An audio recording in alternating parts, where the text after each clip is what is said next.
So it's that time again. Let's talk about players' chances to go on the British and Irish Lions tour. Now, I've been monitoring this every round, basically tracking how my thought process has changed throughout the rounds, and I think things are starting to really crystallise now.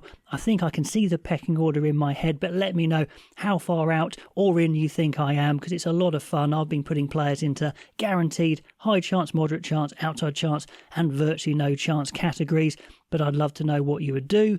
So welcome to this video supported by Sports News Blitz. Let's get straight into that first game, which was Scotland against Wales. Now for Scotland, they won and they took their foot off the pedal towards the end, but they did look pretty dominant for a lot of that game. And I think really a lot of players have guaranteed themselves, I think, on this tour, in my head at least. I think Pierre Schoeman is definitely going. I mean, Scotland use him as an absolute go-to ball carrier. They were even using him peeling off a line out. That's how much they think of him. And when he goes off, there is a big drop-off, I think, to Sutherland. I think you have to have him. He's a rock of a scrummager. He's a big ball carrier. I think he's very, very useful. Finn Russell, that's the game he needed. He was actually fairly quiet in many ways, but when you look at what he did, it was really good stuff. He was zooming the ball around, not taking crazy risks either, executing nicely, good kicking, and he is the experienced 10 playing in this tournament at the moment, and I think he goes. Even if he doesn't always have his best day, I think he is the most experienced player, and this is the sort of performance that would absolutely befit a Lions player, just moving the play all around the pitch, doing what he should do, and doing it very competently. So I think he goes for sure. Tuipulotu still goes even though he's injured, and I think that's partly because some of those Irish centres didn't look the best, and Tuipulotu along with Hugh Jones, who is absolutely in the prime of his life, definitely both go for me.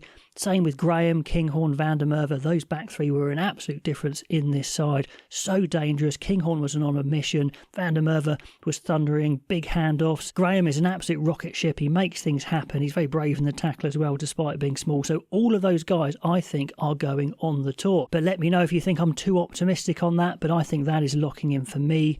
Jamie Ritchie was amazing once again, but I'm still very nervous on putting flankers into that guaranteed slot just because there's so much competition. But goodness me, he's making a great case for himself. But Andy Farrell will be poring over the footage and you'll see all the work he does. And Fagan and Dempsey, the other back rows, I thought they were very good. Dempsey, I think, is a serious contender now as well. Ben White does his thing, and when he went off, the team fell apart a little bit, so he seems to be a nuts and bolts player who can do a bit of everything. So he's got a good chance as well. Not sure where to put Cherry and Ashman, so I'm leaving them in moderate. Gilchrist maybe a chance. Jordan maybe, although I'm not too sure. Jordan, really good player, very versatile. He can run, he can tackle, he can do everything. But in the centres, he's not the biggest, so he'd probably go as a utility. Then falling down a bit, I think Johnny Gray, I just don't see it. I can't see him going. He's not dynamic enough anymore. Really hasn't got it. George Horn, the time's ticking for him, so I don't see that. And Carl Rowe, not that he played badly, but there's just no way he's going. He came on, he got pushed around a bit physically. He's very quick, but there's other quick players there, so he isn't going for me. So a bit of a sort out there for Scotland, with a stack of players I think going on this tour. Then again for me, another big sort out for Wales. Now Wales, they came back really strong in the end, started poorly, poor first 20 minutes, did some really bad things, and then came back into it with the confidence and the heart. It was impressive, and this is how I think their chances have changed in my head. Jack Morgan, I think, has gone to guaranteed. I said I don't like putting flankers in guaranteed, but he is guaranteed. He has a lion for me written all over him, hard as nails. The tackling, the jackling, the carrying, he's got it all, and he's the captain. I think he would be a great Lions captain. It might be a bit of an outside call, but I think it would work quite nicely, bring the team together as well. Let me know what you think on that one, but I'm getting more and more captain vibes from him. Now, I don't know if putting up Faletau into high chance was a bit more an emotional call, but he was fantastic, absolutely everywhere. He isn't as quick as he was. Absolutely true, but goodness me, he's doing everything he can to getting himself on one more tour. It might take a couple of injuries or something like that, but goodness me, he'd do a great job. So he goes into high for me, but I don't know, let me know if he should be moderate. Nicky Smith is solid performance again. I think he'd do okay. David Jenkins climbs up for me, and many of you guys commented saying I'm not rating Jenkins high enough, and I think you're probably right. I was watching him very carefully. Line out work, fantastic, especially defensively. Tackling, fantastic. For me, he isn't that explosive carrier, isn't that big dynamic carrier, but he does a lot of other things very well. He will get better as well. So if he did go on a Lions tour, yeah, I could see him in that shirt. Now, Thomas Williams is a really interesting one. He's in moderate, not because of his performance so much in round 4, just because overall he's a good scrum half. There aren't a huge amount of options at scrum half. He's very experienced. He looks to be playing fairly well. He's just not having that big impact on the game that I thought he would in attack, but he's doing his nuts and bolts. He's making his tackles. He's quick to the breakdown, so he absolutely could go, but I'm not sure he will. But anyway, moderate I think is about right. And a guy really flying up is Jared Evans. This is a guy in the peak of his form. He's absolutely on it, taking the ball to the face. He's jinking, he's ducking, he's always dangerous. That's what I like. You can't take your eyes off him. He's got quick feet, but he can spray out those passes and select the passes. He looks $1 million at the moment and could be a bit of a bolter, actually, considering a lot of these Lions 10s are quite young. Yes, he's just come back into the international fold, but he's a good age to go, mature player. Watch that guy. Watch Jared Evans. Climbing up a bit as well, Elliot D, another start, another solid outing. Blair Murray's a really interesting one. Some people say he played really well, some say he's a liability. It probably lies between the two, but I don't think he's going, but he's very dangerous in attack, really good counter-attacker, but he is tiny. I don't see it happening, so I think outside chance is about right for him. And a couple of players that I think just aren't going, to be honest there. Rowlands, Liam Williams, who didn't play, Adams didn't play, Ellis Mee, who we've only seen 2 games of anyway, but they're not going, basically, so I've just dropped them down. Maybe not from performance in that round particularly, just because I don't think they're going. So a bit of a sort out there with Captain Jack Morgan, I think, leading away. He's going. I'm saying guaranteed. What do you say? Then on to Ireland, who had that chance to show they were the best in this tournament against France at home. And they came up second best, absolutely second best. And they'll be smarting, they'll be a bit humbled by that, where France turned it on and said, no, we're the bosses here, we're more powerful than you, we've got that offloading game, you can't stop us. But Ireland got to play their system, their green machine system, but it wasn't good enough. They couldn't find the holes. The defence was great, to be fair, from France, but I thought they lacked some cutting edge. One player who does go up for me is Jack Conan. When he came on, he gave them that carrying that I think they really missed.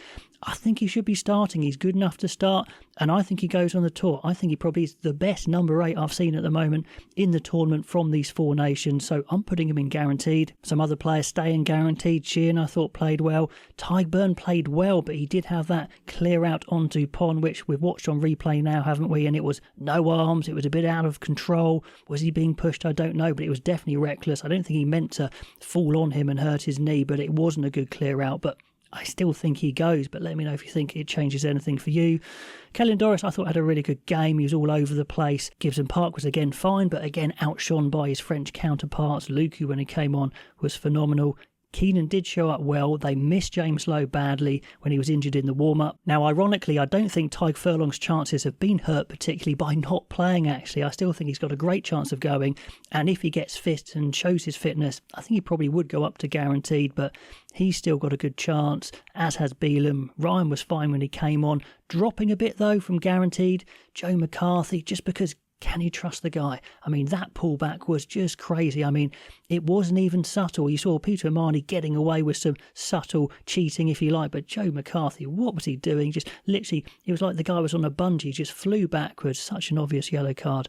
So you've got to question that, although physically the guy's got it. He's literally a green giant. Van der Fleer had a fine game, but when you compared him against his counterpart Budenhunt, you'd take the Frenchman every day of the week. He definitely looks second best. Still a hell of a player, but drops down out of guaranteed. And same with Bundyaki. Didn't have the impact I thought he would. Took a boot to the face and maybe that affected it, but fitness-wise he looked to be struggling playing the full 80. So you could still definitely take him on the tour, but I don't think you'd be planning to play him for the whole game. You'd have to have cover for him, I think. So just drops out of guaranteed. And then a couple of other fallers. Sam Prendergast is an interesting case. This is a young guy who's just come into the team. He's been thrown in there as the main man, and we've seen everything of him, really, haven't we? We've seen the sublime, the amazing kicks, the amazing touch kicks, the goal kicks, some lovely passes, but we've also seen some weaknesses where he takes the wrong option, he forces it a bit. Some of his kicks aren't the best, his tackling isn't great. How quick is he? And that's a great debate, because sometimes I think, he's not that quick, but then when he gets going, he can keep up with players like, say, Ramos, who's about the same pace as him. But then when he carries the ball, he kind of dawdles a bit because he's kind of looking for gaps, trying to create something, and he can get caught as well. So I still think he could go, but he's definitely not guaranteed. He's definitely not high chance. So I say he's moderate chance, but he's got the ability, but needs to learn. And maybe a summer tour with Ireland would be better for him anyway. And then falling right down is Robbie Henshaw. I think this game just kind of confirmed what I'd thought before. I had said he's dropped off on pace, but he's still a class player. But that pace was a real problem against France. 2 times it really stood out. He had a one-on-one, I think it was against Meafu, the big second row. He had about 15 metres outside him, and any international outside centre would say, fine, I'll stand you up and burn you outside, and he couldn't get close. And then when he was trying to cover across to Biel Barry, I know he's quick, but he really didn't get even close, and Prendergast overtook him, so he's not quick enough to go. He's got the experience, he's got the know-how, but for me, he's now an outside chance. And then some other guys there just dropping down, not because they played particularly or because of performance, just because they're not going, to be honest. McCarthy, Izuchukwu, Cian Prendergast, those guys, they're not going. So a big sort out here, less in the guaranteed, a few guys dropping down, so some bigger questions there. Good players, but not all going. It's going to be very, very interesting. And finally, let's talk about the chances of the England players. They had that big win over Italy. Lots of tries, a very open game. Not perfect by any means, but again, I think it's solidifying in my mind the sorts of chances here. And more guys in guaranteed. Will Stewart definitely goes to guaranteed. Great scrummaging, brilliant in the loose. Some amazing footwork as well. This guy is on top of his game.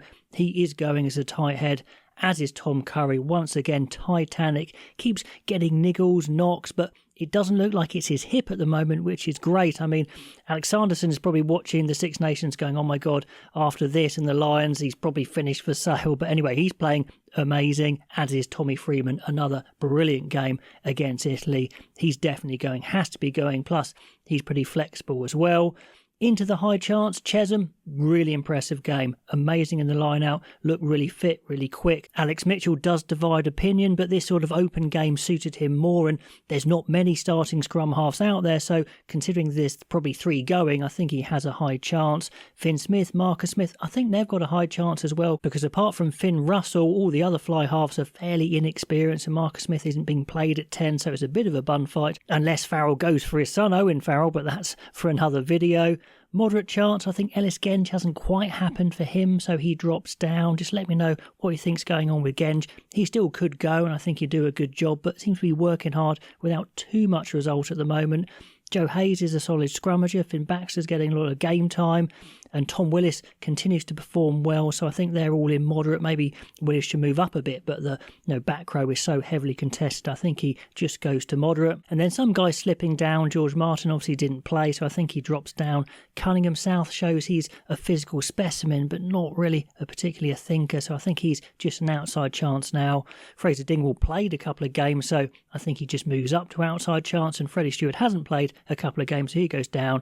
And Roebuck, Murley, they're not getting a look in anyway, or not in the squad, so they go to virtually no chance. So there you go. That's how I see all the players from the 4 nations, where their chances are at, and I'd love to know what you think about it. Which category would each be in and why?